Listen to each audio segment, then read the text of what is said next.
सभी को नमस्कार। आज के इस वीडियो में हम क्लास 11th के मैथ्स की एनसीईआरटी बुक से चैप्टर नंबर 1 जिसका नाम है सेट्स, उसकी एक्सरसाइज 1.4 का इंट्रोडक्शन देखेंगे। इस वीडियो को बनाने से पहले मैंने एक्सरसाइज 1.3, 1.2 और 1.1 का भी इंट्रोडक्शन बना दिया है।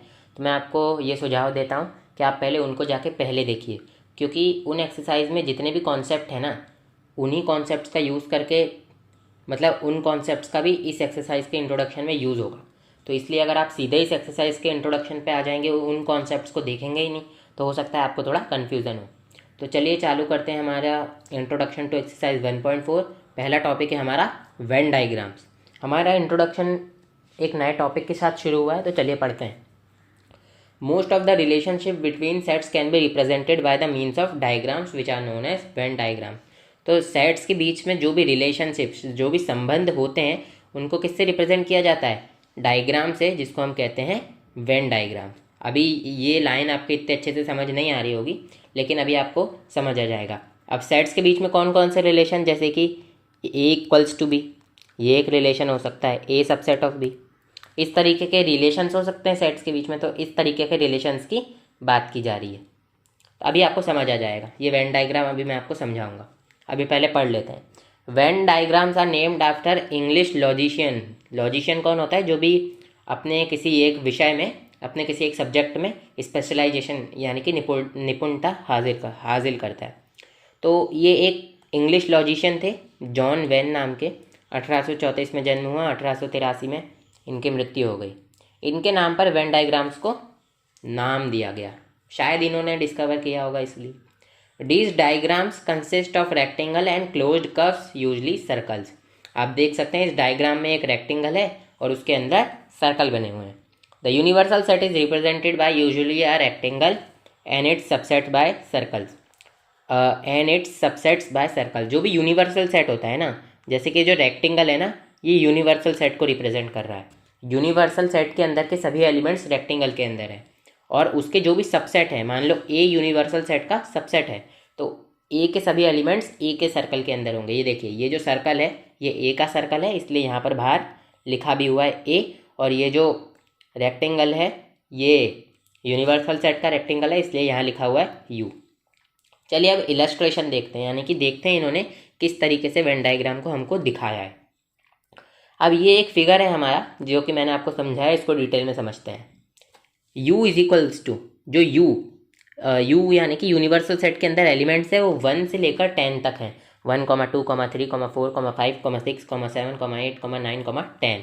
लेकिन यहाँ पर केवल 1, 2, 3 और फिर डैश डैश करके 10 तक लिख दिया गया है, ताकि कम जगह घेरे। इज़ द यूनिवर्सल सेट, ये एक यूनिवर्सल सेट गिवन है। अब देखिए, ये जो यूनिवर्सल सेट है ये पिछली एक्सरसाइज के इंट्रोडक्शन में है, एक्सरसाइज 1.3 के। इसलिए मैं आपको रिकमेंड कर रहा हूँ कि आप पहले पिछली एक्सरसाइज को देखिए, अगर नहीं देखे हैं तो चलिए अब देखिए, ए जो है वो यूनिवर्सल सेट का सबसेट है, क्योंकि यूनिवर्सल सेट के अंदर जो भी एलिमेंट है वो ए के अंदर है। ए में यूनिवर्सल सेट के अंदर जो भी एलिमेंट है वो ए में भी है। लेकिन ज़रूरी नहीं है कि यूनिवर्सल सेट के अंदर जो एलिमेंट है वो ए के अंदर हो ही हो। ठीक है, अभी मैंने थोड़ा गलत बोल दिया, मेरा मतलब ये है कि ए के अंदर जो भी एलिमेंट है वो यूनिवर्सल सेट में है, बस इतना समझो आप। जैसे कि 2, 4, 6, 8, 10, इसमें भी ये सभी हैं, क्योंकि 1 से लेकर 10 तक ही तो हैं ये नंबर्स, तो ये सभी इसमें भी हैं। और बस 1 नहीं है और ऑड नंबर्स नहीं है, इसमें इवन नंबर्स ही हैं। तो यूनिवर्सल सेट है 1, 2, 3 से लेकर 10 तक, और ए सेट है 2, 4, 6, 8, 10।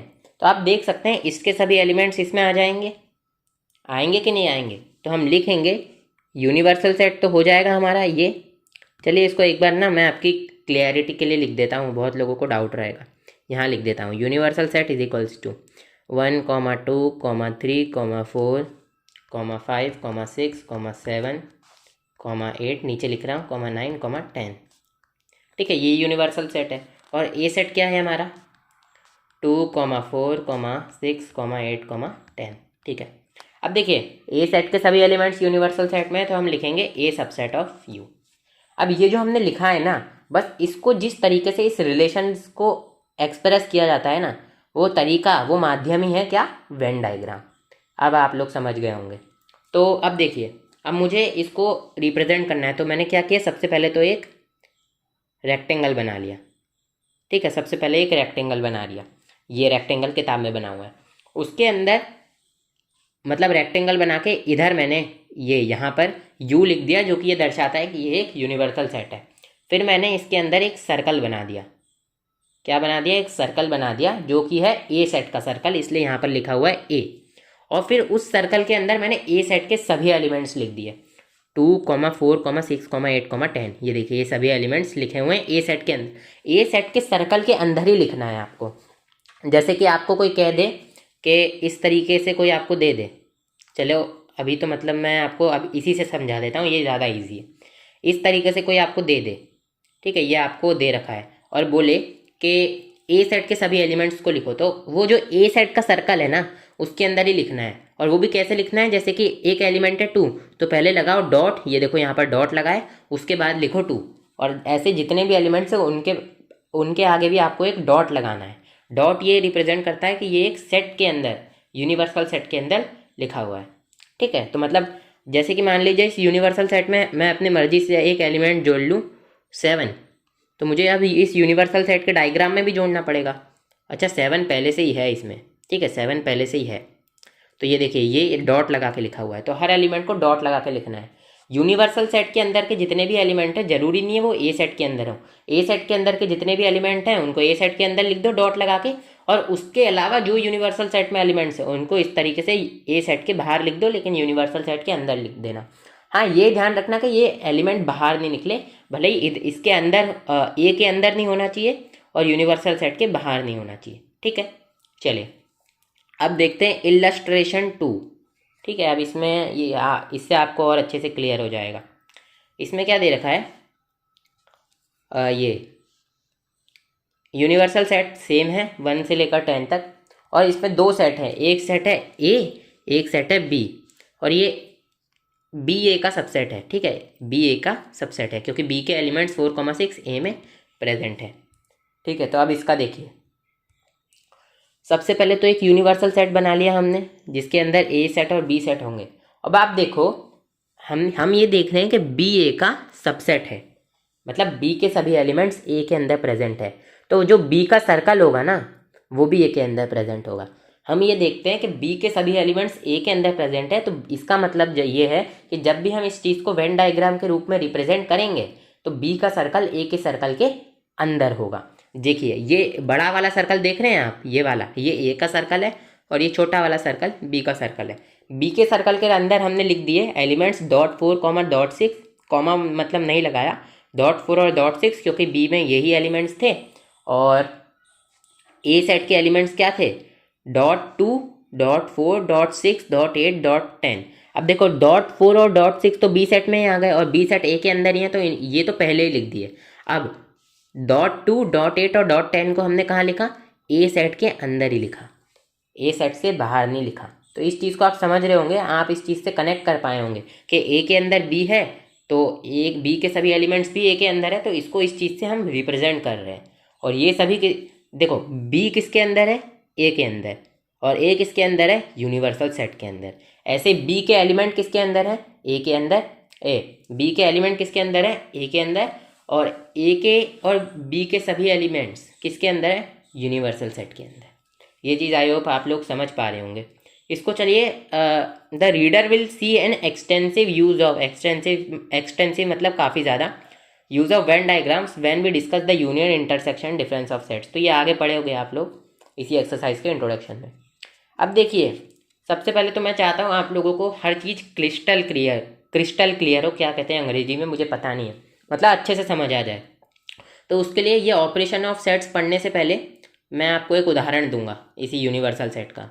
मान लो हमको एक यूनिवर्सल सेट गिवन है 1, 3, 7, 9, 10, 11, 13, 14, और एक सेट है ए जो कि है 5, 5 छोड़ दो, ये 7, 10, और एक सेट है हमारा बी जो कि है 1, 13, 11, 14।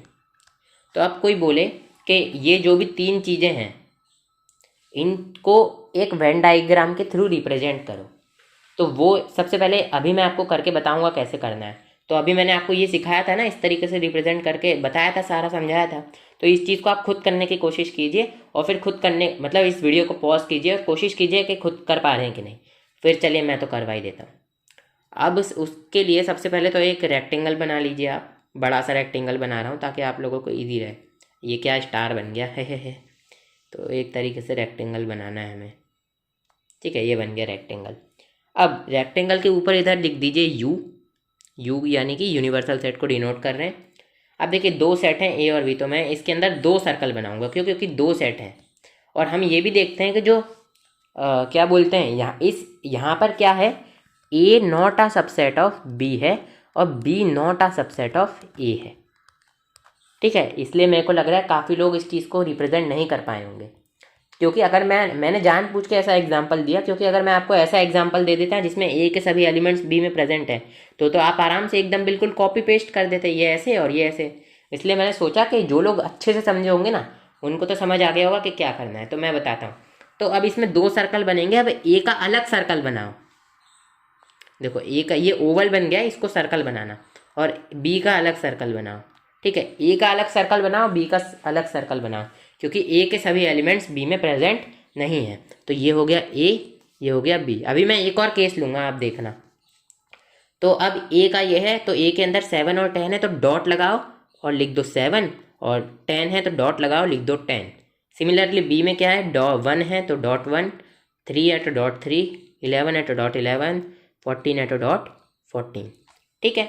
तो अभी और हाँ एक और चीज़, यूनिवर्सल सेट के इन दोनों के अलावा क्या रह गए, एक एलिमेंट है 9, वो यूनिवर्सल सेट के अंदर है तो इन दोनों के बाहर कहीं भी लिख दो। एक है हमारा, हो गए क्या, एक है 13, हाँ 13 तो डॉट 13, तो क्या हो गया 1, 3, 7, 9, 10, 11, 13 और 14, ठीक है। ये हो गया।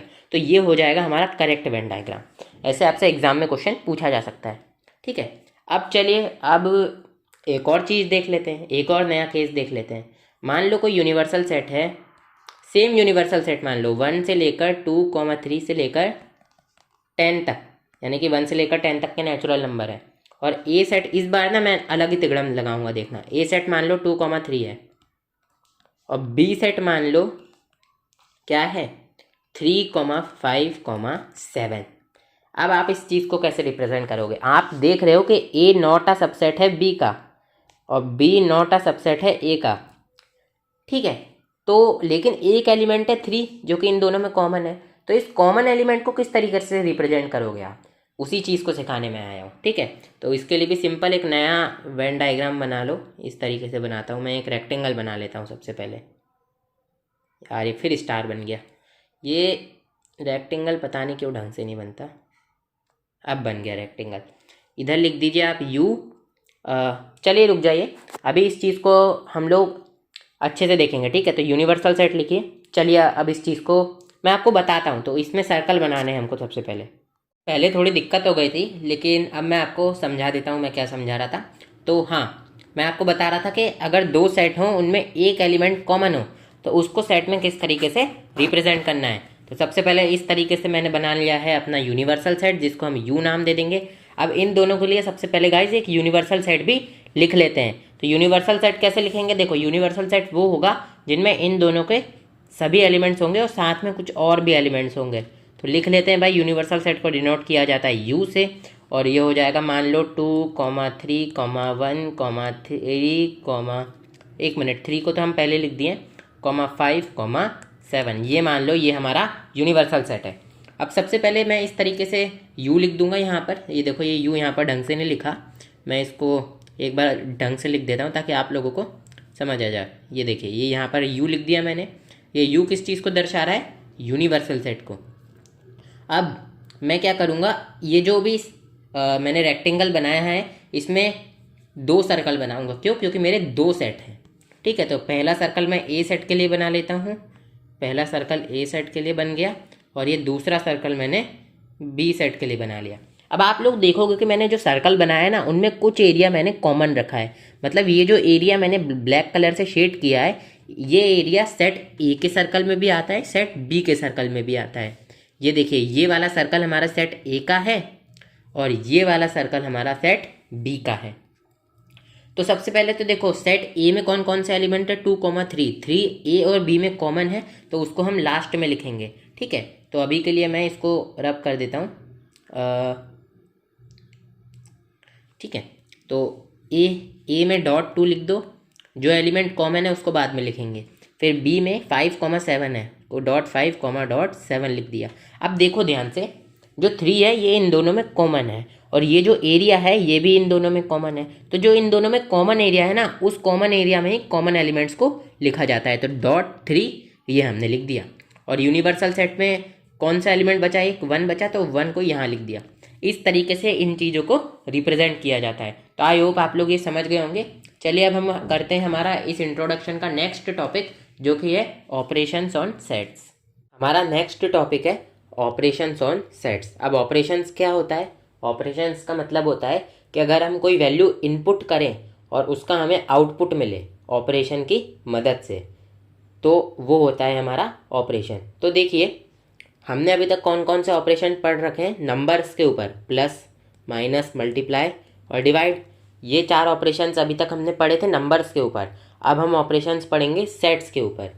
लेकिन सेट्स के ऊपर ऑपरेशंस पढ़ने से पहले मैं आपको थोड़ा ऑपरेशन का और ब्रीफ आइडिया दे दूं। मान लो मैं प्लस वाले ऑपरेशन का यूज़ करते हुए लिखता हूँ x+3 = y, यानी कि x की मैं जो भी वैल्यू लूँगा मेरे को y मिलेगा उसमें 3 जोड़ के। मतलब x की सपोज करो मैंने वैल्यू 1 ली, तो 1 में मुझे 3 को जोड़ना पड़ेगा, तब जाकर मुझे y मिलेगा। इतना सिंपल है ये।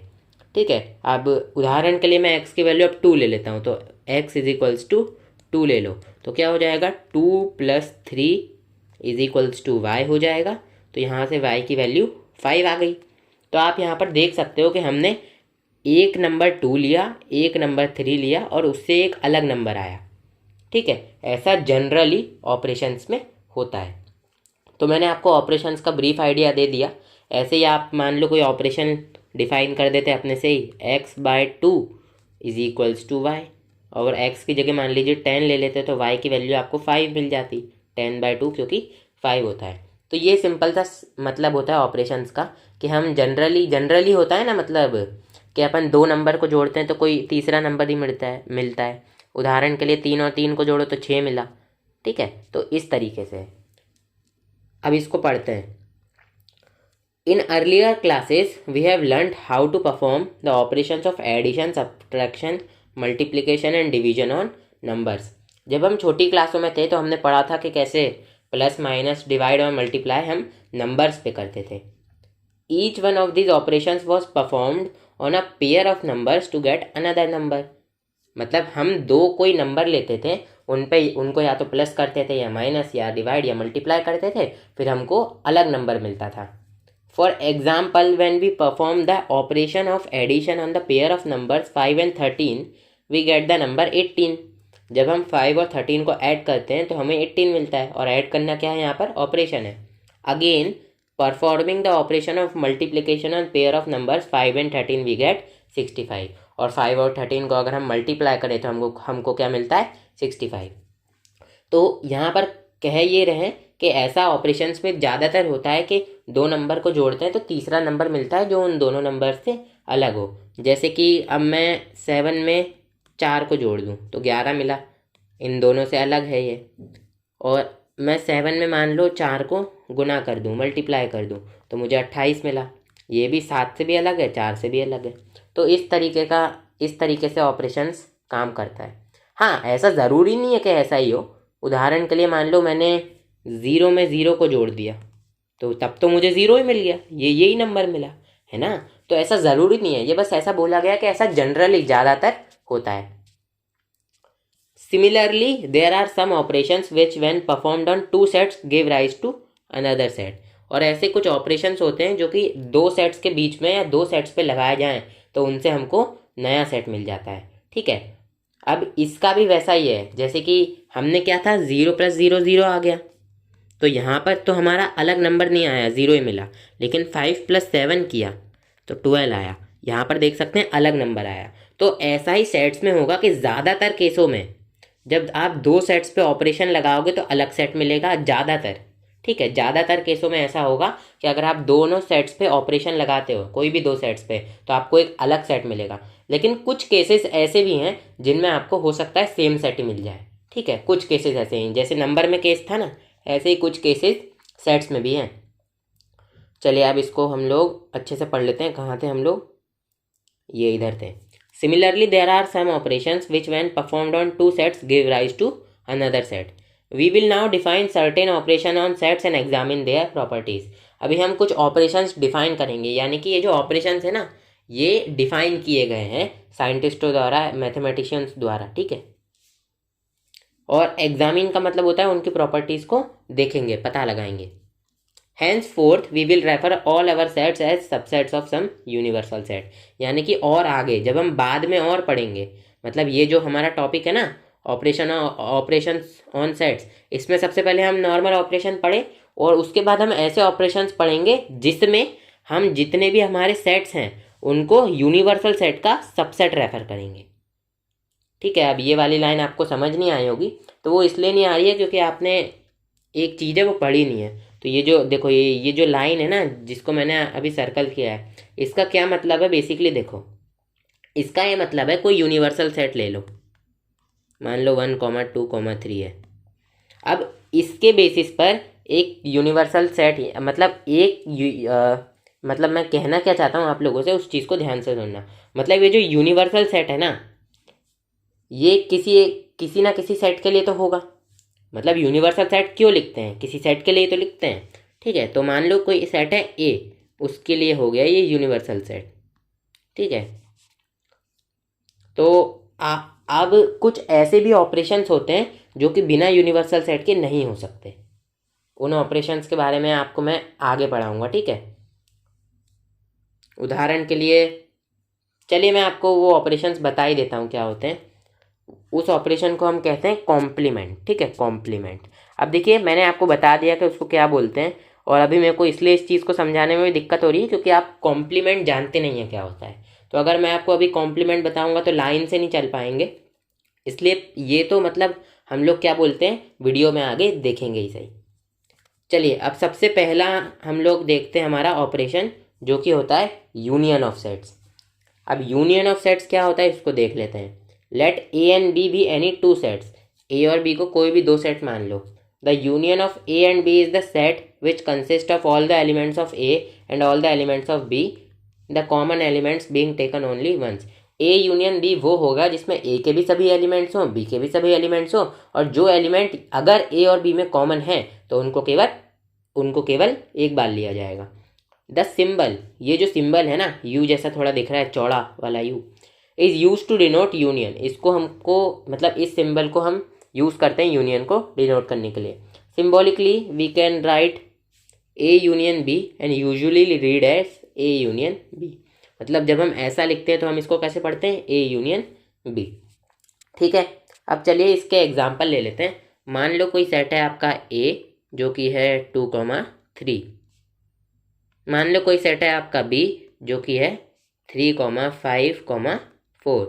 अब कोई कहे ए यूनियन बी बनाओ, तो ए यूनियन बी बनाओ, तो ये किसके इक्वल हो जाएगा? सेट आ जाएगा एक, क्योंकि हमको पता है the union of A and B is the set, यानी कि जो भी इनका यूनियन होगा वो एक सेट ही होगा। तो ए के सभी एलिमेंट्स ले लो, सबसे पहले 2,3 आ गया। अब बी के भी सभी एलिमेंट्स ले लो, तो बी के आप देख सकते हो एक एलिमेंट है जो ए और बी में कॉमन है, जो कि है 3, और 3 को हम पहले इसमें लिख चुके हैं, तो 3 को फिर से नहीं लिखेंगे।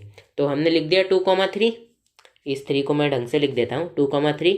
अब बी में देखो 5,4 है, तो इसको भी लिख दो। तो ये देखो, ये ए यूनियन बी कंप्लीट हो गया। ठीक है, अब चलिए हम यूनियन की डेफिनेशन देखते हैं क्या होती है। गाइस, तो यूनियन की डेफिनेशन देख लेते हैं। अच्छा, उससे पहले एक और बात मैं बता दूं आप लोगों को कि ये जो मैं आप लोगों को ये बताया हूँ ना, ये वाली लाइन, इसमें कोई कन्फ्यूज़न मत रखना गाइस, क्योंकि बहुत बार लोगों को इस लाइन में कन्फ्यूज़न हो जाता है, मैंने देखा है। ये जो लाइन है ना, ये बेसिकली एक, जैसे हमने पढ़ा ना union of sets, union of sets क्या है? एक ऑपरेशन है सेट्स के लिए, वैसे ही ये लाइन सेट्स के एक ऑपरेशन के लिए लिखी गई है। ठीक है, तो उस चीज़ को आप आगे वीडियो में समझ जाओगे। आप ये टेंशन मत लेना भाई मैं समझ नहीं पा रहा ये वो, ठीक है, आप समझ जाओगे, टेंशन मत लो। तो चलिए गाइस, तो ये यूनियन की डेफिनेशन देख लेते हैं हम क्या होता है। द यूनियन ऑफ टू सेट्स, ये देखिए ये लिखा, the union of to sets A and B is the set C which consist of all elements which are either in A or in B including those which are in both. ठीक है, इसका क्या मतलब होता है कि the union of sets A and B क्या हो जाएगा, एक नया सेट होगा सी विच कंसिस्ट ऑफ, जिसमें होंगे वो सभी एलिमेंट्स जो या तो ए में है या तो बी में है, और उनको उन एलिमेंट्स को भी लेंगे जो दोनों में है। इन सिंबल्स वी कैन राइट, ये सिंबल्स का मतलब है सेट बिल्डर फॉर्म में। ये देखिए ये यहाँ पर सेट बिल्डर फॉर्म में लिखा गया है। एक्स सच दैट, ये एक्स क्या है, सेट के अंदर के सभी एलिमेंट्स, जो भी ए यूनियन बी होगा उसके सेट के अंदर के सभी एलिमेंट्स को एक्स से रिप्रेजेंट कर लिया। X such that x belongs to A or x belongs to B, x या तो ए में है या तो बी में है। ठीक है, अब इस चीज़ को समझिए, देखिए मान लीजिए कोई सेट है आपका ए जो कि है 1, मान लीजिए कोई सेट है आपका बी जो कि है 1,2, ये 2 लिखा है। ठीक है, अब ए यूनियन बी निकालना है तो क्या हो जाएगा, इन दोनों में एक एलिमेंट है 1 जो कि कॉमन है तो उसको एक बार लिखो, और एक ए का एक ही एलिमेंट है 1, बी में एक एलिमेंट है 2 तो उसको लिख दो। आप देख सकते हो ये हमारा आ गया। अब यहाँ पर आप एक चीज़ देख रहे होगे भाई, जो हमारी डेफिनेशन थी उसमें तो लिखा हुआ था let A and B with any two sets. ठीक है, the union of A and B is the set which consist of all the elements of A and all the elements of B. हाँ भाई ये भी ठीक है, ये भी कंडीशन हमारे एग्जाम्पल में वेरीफाई हो रही है। लेकिन जो हमने डेफिनेशन में पढ़ा था कि the union of to sets A and B is the set C, यानी कि सेट सी का यहाँ क्या मतलब है कि एक नया सेट होगा, वो यहाँ पर फुलफिल नहीं हो रहा भाई, क्योंकि ए यूनियन बी तो बी के इक्वल आ गया। ये देखो ये सेट क्या है, ये बी ही तो है, तो यहाँ पर आप देख सकते हो कि ए यूनियन बी तो बी के ही इक्वल आ गया, तो ये तो फुलफिल हुआ ही नहीं। तो उन लोगों को मैं कहना चाहूँगा कि देखो भाई यहाँ पर जो लिखा था ना सेट सी, ये जनरल में लिखा है, यानी कि ये जो ए यूनियन बी है इसको अगर आप सेट सी के इक्वल ले लो तो ये सी इक्वल हो जाएगा 1,2 के, और सी इक्वल्स टू बी हो जाएगा, ऐसा हो जाएगा। ये ऐसा हो सकता है, ऐसा ज़रूरी नहीं है कि हो, लेकिन ये जो मैंने एग्जाम्पल लिया था ये आपको यही चीज़ समझाने के लिए लिया था। अब भाई एक और एग्जाम्पल ले लो, मान लो अब मैं क्या करूँ, बी में ये जो एलिमेंट है 2, मतलब अब मैं एक नया एग्जाम्पल ले लेता हूँ, चलो वो नए एग्जाम्पल से आपको और अच्छे से क्लियर हो जाएगा। तो चलिए अब मैं लेता हूँ एक सेट ए जो कि है 1,3,4, मैं लेता हूँ एक सेट बी जो कि है 9,5,4। अब ए यूनियन बी देखो ए और बी में एक एलिमेंट है 4 जो कि कॉमन है तो उसको एक बार ही लिखो, फिर बी के एलिमेंट्स 9,5, फिर ए के एलिमेंट्स 1,3। ठीक है, इसको मैं आराम से लिख देता हूँ 4,9, 5,1,3। ये देखो ए के 1,3 भी इसमें आ गए, बी के 9,5 भी इसमें आ गए, और एक 4 जो दोनों में कॉमन था वो भी इसमें आ गया। ठीक है, तो अब इसमें देखो ये जो सेट आया है ना, ये एक नया सेट है। ठीक है, ये अपना ए सेट भी नहीं है, बी सेट भी नहीं है, ए यूनियन भी एक नया ही सेट आया है, तो इस सेट को हम क्या कह देते हैं, सी बोल देते हैं। ठीक है, अब चलिए देख लेते हैं इसका Venn diagram, A union B का Venn diagram. A union B का वेन डायग्राम देखने से पहले एक चीज़ और समझो कि जो हमने ये ए यूनियन बी को सेट सी के इक्वल लिया था, वो हमने इसलिए लिया था क्योंकि देख सकते हो ए सेट में एलिमेंट है 1,3,4, तो ये ए सेट तो नहीं है क्योंकि ए सेट से ज़्यादा एलिमेंट इसमें लिखे हैं, और बी सेट में एलिमेंट थे 9,5,4, और ये बी सेट भी नहीं है क्योंकि बी सेट से भी ज़्यादा एलिमेंट इसमें लिखे हैं, तो इसलिए हम इसको एक नए सेट सी के इक्वल ले लेते हैं। तो आई होप आप लोगों को ये समझ आ गया होगा। और अब हम देख लेते हैं इसका वेन डायग्राम। तो the union of to sets can be represented by a Venn diagram as shown in figure 1.4। जो फिगर 1.4 है ये वाला, इसमें आप देख सकते हो कि ए यूनियन बी का डायग्राम दिया हुआ है। यहाँ पर देखो ये सेट, ये जो सर्कल है ये ए सेट के लिए है, ये जो सर्कल है ये बी सेट के लिए है। तो इसमें आप देख सकते हो ए यूनियन बी में वो सभी एलिमेंट्स आते हैं जो ए में है या तो बी में है, और जो भी कॉमन एलिमेंट्स हैं उनको एक बार लिया जाता है।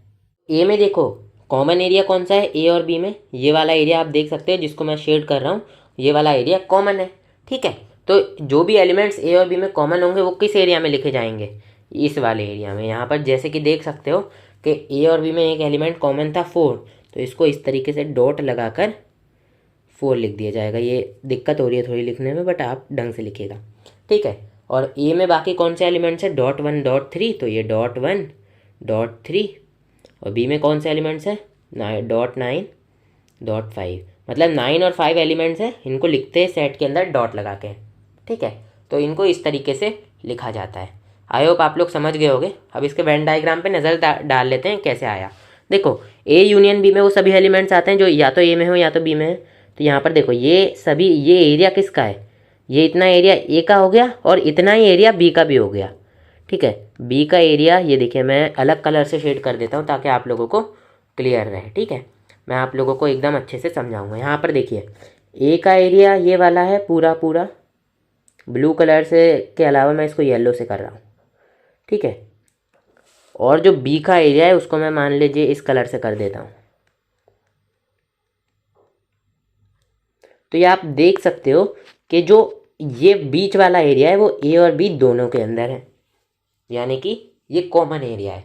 और जो ये वाला पर्पल कलर वाला है, ये कौन सा कलर है मेरे को पता नहीं, पर्पल ही है, पर्पल नहीं है, पिंक, डार्क पिंक बोल सकते हो। तो ये जो डार्क पिंक कलर से किया गया है, इसमें ये पूरा एरिया बी का है और ये वाला एरिया ए का भी है। तो जो भी कॉमन चीज़ें हैं, जैसे कि हमने यूनियन में पढ़ा था कि कॉमन चीज़ों को एक ही बार लिया जाता है, लेकिन अब एक ही बार लिया है तो लिया तो जाएगा ना। मतलब जैसे कि ए यूनियन बी में है 4 एलिमेंट, तो 4 एलिमेंट को भी इंक्लूड तो करना है ना। यहाँ पर देखो ए और बी में 4 एलिमेंट कॉमन है, लेकिन ए यूनियन बी में एक बार तो है। इसी तरीके से वेन डायग्राम में अगर ए यूनियन बी को हम शेड कर दे ब्लू कलर से, तो एक बार तो ये वाला एरिया आएगा ही ना, एक बार भले ही ले लो। अब उस एक बार को रिप्रेजेंट हम लोग करते नहीं है, बस ऐसे ही रिप्रेजेंट कर देते हैं। इसका मतलब होता है कि 2 बार नहीं लिया है, क्योंकि एक बार ही उनने शेड कर रखा है। आई होप आप लोग समझ रहे होंगे। बेसिकली अगर एकदम मैं अच्छे से बताऊं तो ए यूनियन बी में वो सभी एलिमेंट्स आते हैं जो ए में है, और वो भी आते हैं जो बी में है, जो भी कॉमन एलिमेंट होते हैं उनको एक बार लिया जाता है। तो देखिए इस डायग्राम में तो वो सभी एलिमेंट्स हैं ना जो ए और बी दोनों में है। कुछ कॉमन होंगे एलिमेंट्स तो उनको इसमें लिख देंगे, नहीं होंगे तो कोई दिक्कत नहीं है। आई होप आप लोग इस बात को समझ पा रहे होंगे। ठीक है, अब चलिए हम लोग यूनियन की प्रॉपर्टीज देख लेते हैं। और ये देखिए लिखा भी हुआ है, the shaded portion in fig 1.4 represents A union B. यहाँ पर देखिए ये शेडेड वाला हिस्सा जो ब्लू कलर से शेड किया गया है। अब some properties of operation of unions, जो हमारे यूनियन होते हैं उनकी कुछ प्रॉपर्टीज़ हैं, इन सभी प्रॉपर्टीज़ को हम समझेंगे और डिस्कस करेंगे। तो सबसे पहली प्रॉपर्टीज देखिए क्या लिखी हुई है, A union B is equals to B union A. और ये जो भी प्रॉपर्टी है, जो भी लॉ है, इसको हम कहते हैं कम्यूटेटिव लॉ। ठीक है, ये बस इसका नाम है।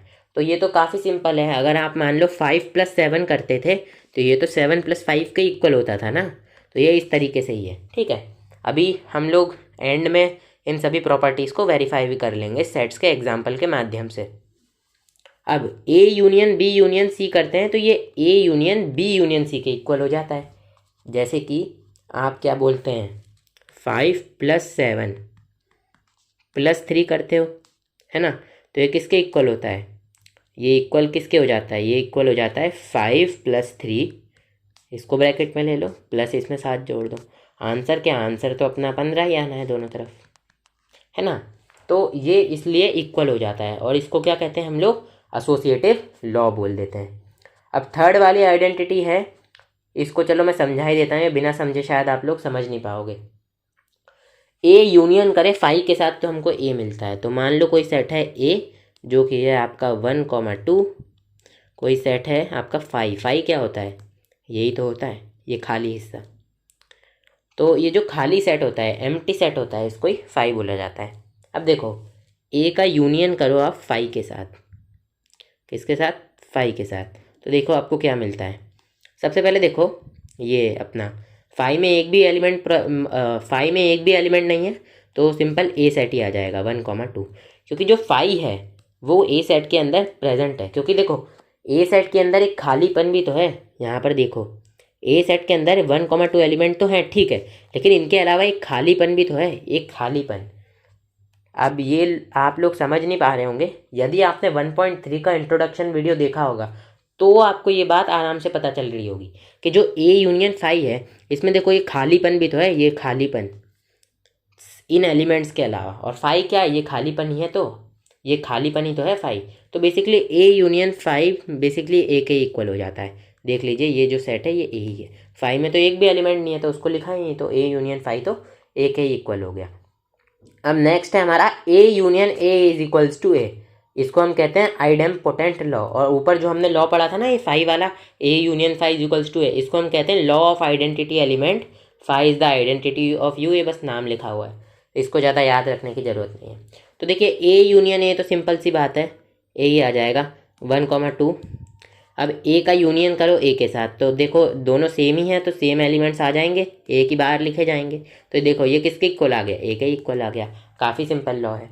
अब थर्ड लॉ देखो क्या कह रहा है, अगर हम यूनिवर्सल सेट का यूनियन कर दें यू के साथ तो ये आएगा यू, यानी कि यूनिवर्सल सेट यूनियन ए आएगा हमारा यू। यहाँ पर ए भी कोई सा भी सेट ले सकते हैं, लेकिन यूनिवर्सल सेट हमको वही लेना पड़ेगा जिसमें ए के सभी एलिमेंट्स प्रेजेंट हो। तो देखो इसको किस तरीके से करना है मैं समझा देता हूँ। मान लो ये हमारा ए सेट है, ठीक है। अब इस सेट के लिए सबसे पहले एक यूनिवर्सल सेट लिख दो भाई। यूनिवर्सल सेट मान लो मैं कुछ भी लिख दूँ, 1,3,5,2,5 5 तो लिख दिया, 7,9। तो ये देखो यू का यूनियन करो ए के साथ तो आपको क्या मिलेगा, यू ही मिलेगा, क्योंकि देख सकते हो यू के सभी एलिमेंट्स, मतलब ए के सभी एलिमेंट्स यू के अंदर हैं कि नहीं है, 1 और 2, तो इनको एक बार लिख दो और बाकी तो यू के सभी एलिमेंट्स को एज इट इज़ लिख दो। तो ये हो जाएगा 3,5,7,9। और ध्यान से देखोगे तो ये आपका किसके, यू यानी कि यूनिवर्सल सेट के ही इक्वल है। 1,2,3,5,9 और 1,2,3,5,7,9 और ये 7 यहाँ पर भी है। तो आई होप आप लोग इस चीज़ को समझ पा रहे होगे जो भी मैंने आप लोगों को बताया। अभी आपको एक डाउट हो सकता है ये वेन डायग्राम में, तो इसका डाउट क्लियर कर लो। देखो ए यूनियन बी का मतलब होता है ए और बी के सभी एलिमेंट्स, ए के सभी एलिमेंट्स इतने एरिया में आ जाएंगे, ठीक है। और जो ये एरिया ये दोनों में कॉमन है ए और बी में, तो इसके एलिमेंट्स को हम एक बार लिखेंगे। तो मान लो वो एक बार हमने इसके अंदर ले लिया, ये जो मैं आप लोगों को सर्कल बना रहा हूँ ना, मान लो वो जो एक बार लेते हैं ना कॉमन एलिमेंट, वो हमने कॉमन एलिमेंट इसमें एक बार ले लिया। अब बाकी के जितने भी एलिमेंट होंगे वो बी के अंदर आ जाएंगे, तो इसलिए हमने ये वाला एरिया शेड कर दिया। काफ़ी सिंपल बात है, इसमें कोई कंफ्यूज होने की बात नहीं है, ठीक है। सो ठीक है गाइस, अभी हम चलते हैं नेक्स्ट टॉपिक पर। नेक्स्ट टॉपिक है इंटरसेक्शन ऑफ सेट्स। तो आप लोग देख सकते हैं मैंने यहाँ पर कुछ एरिया को कट किया हुआ है, तो ये बेसिकली एग्जाम्पल का सॉल्यूशन है, जो कि मतलब ये डायग्राम मेरे को लाना था फ्रेम में, तो ये भी इसमें आ गया, ठीक है। तो इसको हम मतलब एग्जाम्पल के सॉल्यूशन अलग वीडियो में करवाएंगे, तो इसको अभी इग्नोर कीजिएगा, तो इसलिए मैंने इसको काट दिया। तो देखिए the intersection of sets A and B, अभी हम इंटरसेक्शन पढ़ रहे हैं। The intersection of sets A and B is the set of all elements which are common to both A and B. जो एलिमेंट्स ए और B दोनों में है वो हो गया इंटरसेक्शन। द सिंबल, ये देखिए ये वाला सिंबल इंटरसेक्शन को डिनोट करने के लिए यूज़ किया जाता है, इस तरीके का symbol is used to denote the intersection. The intersection of two sets A and B is the set of all those elements which belong to both A and B. यानी कि इंटरसेक्शन का मतलब है कि ऐसे एलिमेंट्स जो A और B दोनों में हैं, मतलब अगर दो सेट्स हैं हमारे पास ए और बी और इनका इंटरसेक्शन पता करना है, तो ऐसे एलिमेंट्स जो ए और बी दोनों में हो। अगर मान लो 3 सेट हो ए कॉमा बी कॉमा सी, तो इनका इंटरसेक्शन क्या होगा, इस तरीके से लिखा हो A intersection B intersection C. तो इसका मतलब है ऐसे एलिमेंट्स जो ए बी सी तीनों में हैं, कॉमन है। अब we write A intersection B, अभी तो दो सेट की इन्होंने चर्चा की है, हम ए इंटरसेक्शन बी को किस तरीके से लिखते हैं, एक्स सच दैट, ये एक्स क्या है, ए इंटरसेक्शन बी जो भी सेट है उसके अंदर के सभी एलिमेंट्स को हम एक्स मान लेते हैं। तो x such that x belongs to A and x belongs to B, x A में भी है और एक्स बी में भी है, एक्स ए में भी है एंड यानी कि एक्स बी में भी है, ए में भी है और बी में भी है, दोनों सेटों में एक्स मौजूद है, ठीक है। अब इसकी डेफिनेशन देख लेते हैं हम, ये लिखा हुआ है the intersection of to sets A and B is the set of all those elements which belong to both A and B symbolically we write. यानी कि इंटरसेक्शन का मैं क्या मतलब है, the intersection of to sets A and B का क्या मतलब है, यानी कि ऐसे सेट्स ऐसे एलिमेंट्स जो ए और बी दोनों में मौजूद हों। तो यही लिखा हुआ है, the intersection of to sets A and B, इन दो सेट्स ए और बी का इंटरसेक्शन क्या होगा, set of all those elements which belong to both A and B, ऐसे एलिमेंट्स जो ए और बी दोनों में है। सिम्बॉलिकली यानी कि सेट बिल्डर फॉर्म में हम इसको किस तरीके से लिखते हैं, A intersection B is equals to x such that x belongs to A and x belongs to B. ये एक्स क्या है, मैंने आपको अभी हाल बताया था, ए इंटरसेक्शन बी के सेट के सभी एलिमेंट्स को हम डिनोट कर दिए हैं इस वाले एक्स से, इसकी जगह वाई भी ले सकते थे आप। अब देखिए, the shaded portion in figure 1.5 indicates the intersection of A and B. अब ये जो शेडेड एरिया देख रहे हैं ना आप, ये देखिए, ये वाला ब्लू कलर से जो एरिया को शेड किया गया है वो ए इंटरसेक्शन बी में आएगा। क्यों, क्योंकि मान लीजिए ए सेट है ये, बी सेट है ये, और इनके बीच के कॉमन एलिमेंट्स कौन कौन से होंगे, मतलब जो भी होंगे वो इस एरिया में ही आएंगे, है ना। इनके बीच के जो भी कॉमन एलिमेंट होंगे वो इस एरिया में ही आएंगे। क्यों, क्योंकि ए के सर्कल और बी के सर्कल में ये वाला एरिया कॉमन है। और इंटरसेक्शन का मतलब ही होता है कॉमन एलिमेंट्स, या फिर वेन डायग्राम के फॉर्म में बात करें तो common area. If A and B are two sets such that A intersection B is equals to 5, then A and B are called disjoint sets. Disjoint sets, अब देखिए इसका मतलब समझिए। मान लीजिए कोई सेट है ए जो कि है आपका 5,7, मान लीजिए कोई सेट है बी जो कि है आपका 8,9, और इसमें अगर आप देखें ए इंटरसेक्शन बी, तो आप देख सकते हैं ऐसा कोई भी एलिमेंट नहीं है इन दोनों में जो कॉमन हो। ठीक है, तो ए इंटरसेक्शन बी क्या हो जाएगा, नल सेट हो जाएगा। क्यों, क्योंकि ऐसा कोई एलिमेंट ही नहीं है जो कॉमन है, तो क्या है, कुछ नहीं है, 5। ठीक है, 5 आ जाएगा, ये इसको हम 5 भी बोलते हैं इस तरीके से। ठीक है, तो ये 5 आ जाएगा। तो यही बोला गया है कि अगर ए इंटरसेक्शन भी हमारा 5 के इक्वल आए, ये देखिए ए इंटरसेक्शन भी किसके इक्वल आ रहा है, 5 के इक्वल आ रहा है, तो उसका क्या मतलब होगा, ए और बी डिसजॉइंट सेट हैं। ये डिसजॉइंट सेट्स बस नाम दे दिया गया है। तो ये याद रखना आप कि ए इंटरसेक्शन बी अगर 5 है, यानी कि एक भी एलिमेंट ए और बी में कॉमन नहीं है, तो ए और बी को डिसजॉइंट सेट्स बोलेंगे। ठीक है, अब ये बुक वालों ने भी एग्जाम्पल दे दिया है, ये भी देख लो भाई। ए सेट बुक वालों ने दिया है 1,3,5,7, बी सेट दिया है ए सेट बुक वालों ने दिया है 2,4,6,8, बी सेट दिया है 1,3,5,7। तो A B are disjoint sets, क्योंकि देख सकते हो ए और बी में कोई भी एलिमेंट कॉमन नहीं है, और कॉमन है भी तो क्या, बस ये खालीपन जिसको हम 5 बोलते हैं। ठीक है, तो then A and B are disjoint sets, then A and B are disjoint sets because there are no elements which are common to A and B। आप समझ ही गए कि A और B में एक भी एलिमेंट कॉमन नहीं है। The disjoint sets can be represented by the means of Venn diagram as shown in the fig 1.6। In the above diagram A and B are disjoint sets। तो ये देखिए disjoint sets को figure 1.6 ये वाले figure में represent किया गया है। किस तरीके से करते हैं, देखिए इनके बीच में कुछ एरिया कॉमन ही नहीं है। क्यों, क्योंकि इनका इंटरसेक्शन 5 है, यानी कि कुछ नहीं है, खाली है। तो देखिए इनका इंटरसेक्शन आप देख सकते हैं, ये कुछ नहीं है, ये दो सर्कल अलग अलग बना दिए गए हैं क्योंकि इनमें कोई कॉमन एरिया है ही नहीं। तो बस अगर कोई भी कॉमन एरिया ना हो तो बस दोनों सर्कल्स को अलग अलग बना दो, हमारा डिसजॉइंट सेट्स रिप्रेजेंट हो जाएंगे। ठीक है, अब चलिए हम देखते हैं इंटरसेक्शन की कुछ प्रॉपर्टीज़ के बारे में। कुछ प्रॉपर्टी देख लेते हैं इंटरसेक्शन के ऑपरेशन की, यानी कि जो इंटरसेक्शन हम करते हैं सेट्स में उसकी क्या प्रॉपर्टीज़ है। देखिए इसकी टोटल 5 प्रॉपर्टीज़ हैं, लेकिन जो 5वीं प्रॉपर्टी है उसको हम अलग से समझाएंगे। ये 4 प्रॉपर्टीज़ को एक साथ समझ लो। ठीक है, तो सबसे पहले देखो A intersection B is equals to B intersection A. ये तो सबको पता है कि अगर हम ए का इंटरसेक्शन बी के साथ करें तो वो बी इंटरसेक्शन ए के इक्वल होता है। क्यों, क्योंकि ए और बी के कॉमन एलिमेंट्स को ही तो लिखते हैं हम, तो बी और ए के कॉमन एलिमेंट्स को लिखो या फिर ए और बी के कॉमन एलिमेंट्स को लिखो, बात तो एक ही है। अब देखिए थोड़ी दिक्कत आ गई थी। देखिए ए इंटरसेक्शन बी करें फिर उसका इंटरसेक्शन कर दे सी के साथ, तो वो इक्वल होता है A intersection B intersection C के। इसमें भी कोई बड़ी बात नहीं है, इसको एग्जाम्पल से समझ लो। ए मान लीजिए कोई सेट है 1, बी मान लीजिए कोई सेट है 1,2, सी मान लीजिए कोई सेट है 2। अब देखिए ए इंटरसेक्शन बी कीजिए, क्या आया आपका, ए और बी में क्या कॉमन है, 1 कॉमन है, तो ए इंटरसेक्शन बी आ गया आपका ये 1। ठीक है, इसको किसी सेट डी के इक्वल ले लीजिए। ठीक है, अब ये जो ए इंटरसेक्शन बी है इसकी जगह पुट कर दीजिए डी। अब इसका इंटरसेक्शन आपको करना है सी के साथ, तो डी का इंटरसेक्शन कीजिए सी, तो इसका इंटरसेक्शन कीजिए सी के साथ। आप देख सकते हैं इसमें और इसमें कुछ भी कॉमन नहीं है, यानी कि ये फाई के इक्वल आ जाएगा। तो ये तो आपका ये जो LHS था ये आ गया आपका फाई के इक्वल, बराबर। अब RHS को सॉल्व करते हैं। तो RHS के लिए सबसे पहले B इंटरसेक्शन C निकालिए। B और C में क्या कॉमन है, आप देख सकते हैं 2 कॉमन है, तो B इंटरसेक्शन C आपका आ गया 2। अब इसको E सेट के इक्वल ले लीजिए, तो और अब इसकी जगह पे E पुट कर दीजिए, तो ये क्या हो जाएगा, A इंटरसेक्शन B इसकी जगह E पुट कीजिए तो E।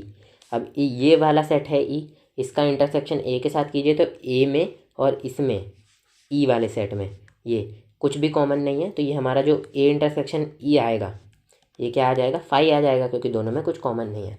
और ये क्या है आपका RHS है। तो आप देख सकते हैं यही RHS है, यही LHS है, और LHS इक्वल्स टू आपका क्या आ गया, RHS। तो ये हमारा क्या हो गया, प्रूव हो गई बात, ठीक है। और हाँ, मैं आपको एक और चीज़ बता दूं, ये जो हमने पढ़ा था ना सबसे पहली आइडेंटिटी कि A intersection B is equals to B intersection A, सबसे पहली आइडेंटिटी ऊपर देखिए लिखा होगा। तो वो उस आइडेंटिटी को या उस लॉ को हम क्या बोलते हैं, कम्यूटेटिव लॉ बोला जाता है, ठीक है। और ये जो दूसरी आइडेंटिटी हमने पढ़ी इसको क्या बोला जाता है, एसोसिएटिव लॉ। तीसरी आइडेंटिटी है फाई का इंटरसेक्शन A के साथ करें तो फाई आएगा, ऑब्वियस सी बात है भाई, फाई में और A में कुछ कॉमन है ही नहीं, तो क्या बोलते हैं, कुछ कॉमन नहीं है तो क्या कॉमन है, खालीपन, तो वो खालीपन को तो फाई बोलते हैं, तो फाई आ जाएगा। और एक और चीज़ लिखी हुई है, यूनिवर्सल सेट का इंटरसेक्शन A के साथ करें तो A मिलता है। अब इसको समझिए, मान लीजिए कोई सेट है A जो कि है 2,4। अब इसके लिए यूनिवर्सल सेट लिखिए, तो यूनिवर्सल सेट का कॉन्सेप्ट आपको एक्सरसाइज 1.3 के इंट्रोडक्शन में बताया था। मान लीजिए मैंने ये लिख लिया। अब U का इंटरसेक्शन कीजिए A के साथ, देखिए कॉमन एलिमेंट 2,4 है, तो लिख दीजिए इन्हें। और आप देख सकते हैं ये जो सेट है यही तो A सेट है, तो इसको A के इक्वल लिख दीजिए। हो गया, काफ़ी सिंपल है। तो इस तरीके से मतलब लॉज दिए गए हैं, और इस लॉ को क्या बोला जाता है, law of phi and U. ये देखिए ये लिखा भी हुआ है। तो आई होप आप लोग समझ पा रहे होंगे कि मैं क्या कह रहा हूँ। अब नेक्स्ट है हमारा फोर्थ वाला। फोर्थ में क्या कह रहा है, A इंटरसेक्शन फाई के इक्वल होता है, A इंटरसेक्शन A के इक्वल होता है, ये लिखा हुआ है। तो ये तो ऑब्वियस सी बात है भाई, सबको पता है। मान लीजिए कोई सेट है A1 और कोई सेट है A, अब ये सेम सेट है तो यही होगा। अब A इंटरसेक्शन A कीजिए तो देखिए यहाँ भी 1 यहाँ भी 1, तो ये कॉमन एलिमेंट, और आप देख सकते हैं ये पूरा सेट तो A के इक्वल है। तो इस तरीके से मतलब हम करते हैं, ठीक है। अब एक लास्ट प्रॉपर्टी रह गई है, उसको भी हम समझ लेते हैं। देखिए हमारी लास्ट प्रॉपर्टी है, अगर हम A का इंटरसेक्शन कर दे B यूनियन C के साथ तो हमको क्या मिलता है, A intersection B union A intersection C। और इस लॉ को हम क्या कहते हैं, डिस्ट्रीब्यूटिव लॉ बोला जाता है। डेट इज़ ये जो इंटरसेक्शन है ये डिस्ट्रीब्यूट हो जाता है ओवर यूनियन। ये देखिए यहाँ पर बीच में ये मतलब ये देखिए यहाँ पर यूनियन था और यहाँ पर इंटरसेक्शन है। तो ये बेसिकली इसका मैंने इस प्रॉपर्टी को अलग से क्यों बता रहा हूँ, क्योंकि ये इंपॉर्टेंट प्रॉपर्टी है और ये आपको क्वेश्चंस में सबसे ज़्यादा ये प्रॉपर्टी काम आएगी। अब देखिए ये क्या लिखा हुआ है, दैट इज़ ये जो इंटरसेक्शन का साइन है डिस्ट्रीब्यूट हो जाता है ओवर यूनियन के साइन में। अब इसका क्या मतलब है, ये देखिए आप, देखिए ये जो ब्रैकेट के अंदर चीज़ थी पहले वो क्या थी, यूनियन हो रही थी, लेकिन जैसे ही हमने डिस्ट्रीब्यूटिव लॉ लगाया ये ब्रैकेट के अंदर की सारी चीज़ें इंटरसेक्शन हो गई। तो ये मतलब है that is intersection distributes over you. अब इस प्रॉपर्टी को एक बार समझ लेते हैं क्योंकि सबसे ज़्यादा इंपॉर्टेंट प्रॉपर्टी है ये। देखिए मान लीजिए कोई सेट ABC 3 सेट्स का उपयोग है, तो 3 सेट ले लेते हैं। ए सेट है कोई 1,2, मान लीजिए B सेट है कोई 2,3, मान लीजिए C सेट है कोई 3,4, ठीक है। अब सबसे पहले A का इंटरसेक्शन B यूनियन C के साथ करना है, तो क्या कीजिए, B यूनियन C निकालिए। देखिए B यूनियन C क्या आ जाएगा, 2,3, अब 3 B में भी है C में है भी है, एक बार लिख दिया, 4 आ गया। अब इसको कोई सेट D के इक्वल ले लीजिए। अब आपको क्या करना है, A इंटरसेक्शन D करना है। क्यों, क्योंकि B यूनियन C क्या है, D है। अभी हम LHS लेके चल रहे हैं, तो इसका A के साथ इंटरसेक्शन कीजिए। देखिए 2 और 2 दोनों में कॉमन है तो बस 2 ही आ जाएगा, तो ये आपका क्या आ गया, LHS आ गया।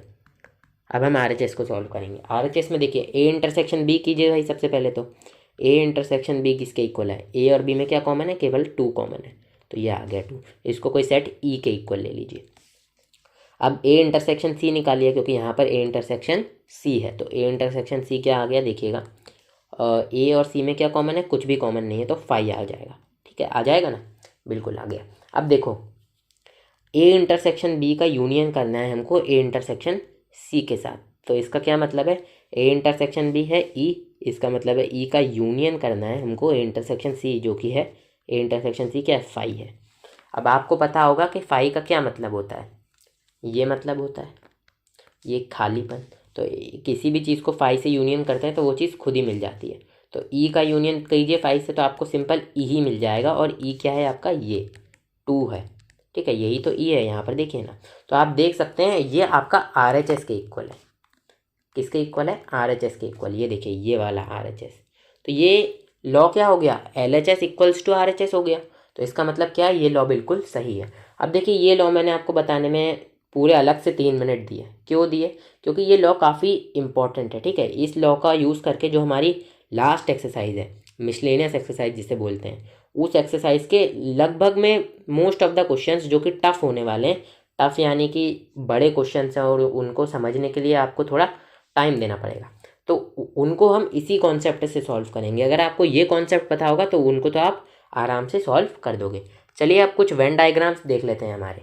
देखिए यहाँ पर कुछ वेन डायग्राम्स दिए गए हैं, जो हमने आइडेंटिटीज़ ऊपर पढ़ी थी उससे रिलेटेड वेन डायग्राम्स है। सबसे पहला वेन डायग्राम है बी यूनियन सी है। देखो बी यूनियन सी में बी के और सी के सभी एलिमेंट्स, तो ये पूरा सी सेट है, इसको आपने शेड कर दिया।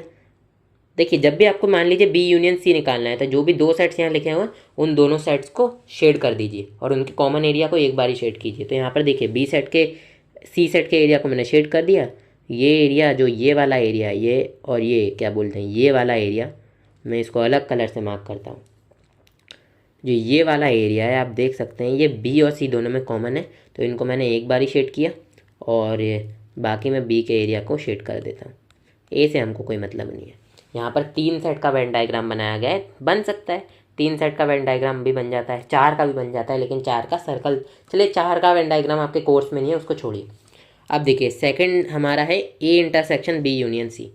इसमें भी देखिए 3 सेट को ड्रॉ किया गया है, ठीक है। तो सबसे पहले देखिए ए का इंटरसेक्शन करना है आपको बी यूनियन सी के साथ, तो ध्यान से देखिएगा मैं क्या कर रहा हूँ। बी यूनियन सी ये वाला एरिया है, जिसको मैं इस कलर से मतलब वो कर दिया, इस बाउंड्री के अंदर वाला एरिया बी यूनियन सी का है, ठीक है। बेसिकली इसकी बाउंड्री शेड कर दी। अब इसका इंटरसेक्शन आपको करना है ए के साथ, ठीक है। तो अब मैं आपको ए का एरिया कौन कौन सा है, ए का एरिया इस बाउंड्री के अंदर है, ये देखिए ग्रीन वाला। तो अब देखिए इसमें क्या कॉमन है, इन और ए का एरिया इसमें क्या है, ये वाला हो जाएगा ए का एरिया। तो इनमें देखिए कॉमन एरिया क्या आ रहा है, जो ये वाला एरिया है वो ए में भी है और बी इंटरसेक्शन सी में भी है, ए में भी है और बी यूनियन सी में भी है, ठीक है, बी यूनियन सी में भी है। तो इसलिए ये वाला एरिया हो जाएगा हमारा कॉमन, इसलिए हमने क्या बोलते हैं इस कॉमन एरिया को शेड किया है। यहाँ पर आप देख सकते हैं ये कॉमन एरिया है। अब देखिए ये वाला हमारा क्या, थर्ड वाला ए इंटरसेक्शन बी, ये तो सिंपल है, ए और बी के सभी कॉमन एलिमेंट्स इसमें आ गए, ए और बी के बीच में ये वाला एरिया कॉमन है तो इसको ही शेड कर दिया। अब हमारा फोर्थ वाला है ए इंटरसेक्शन सी, तो ये देख सकते हैं ये सेट है ए, ये सेट है सी, ये सर्कल बना रखे हैं और इनके इनके इन सर्कलों में कॉमन एरिया कौन सा है, ये वाला कॉमन एरिया है, तो इसलिए इसको शेड कर दिए। अब देखिए अब नेक्स्ट वाला थोड़ा टिपिकल तो नहीं, थोड़ा बड़ा है, इसको देख लीजिए बस। अब देखिए A intersection B union A intersection C. अब देखिए ए इंटरसेक्शन बी क्या था आपका, इस चीज़ को ध्यान से देखिए, मैं अलग कलर से ही समझाता हूँ। ए इंटरसेक्शन बी ये था आपका, ठीक है, ए इंटरसेक्शन बी क्या था, ये था कि नहीं था, और इसका यूनियन करना है ए इंटरसेक्शन सी के साथ। ए इंटरसेक्शन सी क्या था, ये था आपका, था कि नहीं था, ये देखिए यहाँ पर लिखा भी हुआ है। तो अब देखिए यूनियन करेंगे तो ये वाला एरिया तो आ ही जाएगा, ये वाला एरिया तो आ ही गया, साथ ही ये वाला एरिया भी आ गया, क्योंकि यूनियन में तो सारी चीज़ें शामिल हो जाती हैं जिसका भी यूनियन कर रहे होते हैं, इसलिए यहाँ पर इस पूरे को शेड कर दिया गया। आई होप आप लोग समझ रहे होंगे। चलिए चलते हैं अब हमारे नेक्स्ट टॉपिक पे। ये नेक्स्ट और बहुत छोटा सा और लास्ट टॉपिक है हमारा डिफरेंस ऑफ सेट्स। अब ये डिफरेंस ऑफ सेट क्या होता है ये देख लीजिए। The difference of the sets A and B in this order is the set of elements which belong to A but not to B. यानी कि ऐसे एलिमेंट्स जो ए में तो हैं लेकिन बी में नहीं है, उसको हम ए माइनस बी बोलेंगे। Symbolically we write A minus B and read as A minus B, ठीक है, ये माइनस साइन होता है, ये तो सबको पता ही होगा। अब देखिएगा मान लीजिए कोई सेट है ए जो कि है आपका 2, 5, 7, 8, और कोई सेट है आपका बी जो कि है 2,5,8,9,10। अब कोई कहे a माइनस बी निकालो, तो a माइनस बी वो सेट होगा, वो एलिमेंट्स आएंगे इस सेट में जो a में तो है लेकिन b में नहीं है। अब देखिए b में कौन कौन से एलिमेंट्स है, 2, 5 और 8 हैं जो कि a के अंदर प्रेजेंट है, लेकिन a में एक एलिमेंट है 7 जो कि b में नहीं है, तो बस लिख दो ये जो 7 है ये a में तो है लेकिन b में नहीं है। बाकी के b के एलिमेंट से हमको कोई मतलब नहीं है क्योंकि हम a माइनस बी कर रहे हैं।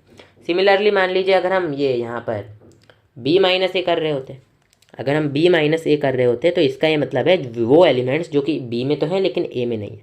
तो ऐसे कौन से एलिमेंट्स है जो b में तो है लेकिन a में नहीं है, b में देखिए 2, 5, 8 है और a में भी 2, 5, 8 है, तो इनको तो छोड़ ही दो। 9, 10 ऐसे एलिमेंट्स है जो b में तो है लेकिन a में नहीं है, तो उनको लिख दीजिए 9, 10। बाकी ए के एलिमेंट से हमको कोई मतलब नहीं क्योंकि हम बी में से माइनस कर रहे हैं। तो आई होप आप लोगों को ये कॉन्सेप्ट डिफरेंस ऑफ सेट्स समझ आ गया होगा, और इसी के साथ साथ एक्सरसाइज 1.4 का इंट्रोडक्शन हो जाता है हमारा पूरी तरीके से ख़त्म। तो अगर आप लोगों को वीडियो अच्छी लगी हो तो वीडियो को लाइक ज़रूर कर दीजिएगा। कोई भी डाउट हो ना आप लोगों को तो कमेंट कर दीजिएगा, मैं रिप्लाई दे दूँगा, मैं हर डाउट आप लोगों का सॉल्व कर दूँगा। और बाकी अगर आपको मुझसे बात करनी हो, कुछ ज़्यादा बड़े बड़े डाउट पूछने हो जो कमेंट सेक्शन में नहीं बता सकते, उसके लिए डिस्कॉर्ड सर्वर की लिंक दे रखी है मेरे डिस्क्रिप्शन में, उसको ज्वाइन कर देना। चैनल इस वीडियो का डिस्क्रिप्शन में आपको मिल जाएगी। और इंट्रोडक्शन टू एक्सरसाइज 1.1, 1.2, 1.3 देखना हो तो उनके लिंक भी डिस्क्रिप्शन में मिल जाएंगे।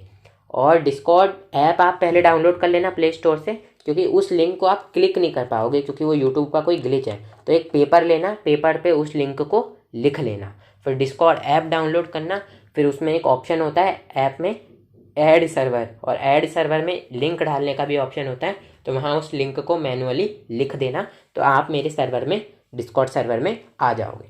ठीक है गाइज, आज की इस वीडियो में मिलता ही। अब आप क्या बोलते हैं भाई, आखिरी को मेरे को ज़्यादा बोलना नहीं आता भाई ऐसे। आज के इस वीडियो में इतना ही, और अब मिलते हैं गाइज आप लोगों से अगले वीडियो में। अगले वीडियो में हम एक्सरसाइज 1.4 से रिलेटेड जितने भी एग्जाम्पल्स हैं उनको सॉल्व करेंगे, और उसके पश्चात एक्सरसाइज 1.4 को सॉल्व करेंगे। सो ठीक है गाइज, बाय बाय।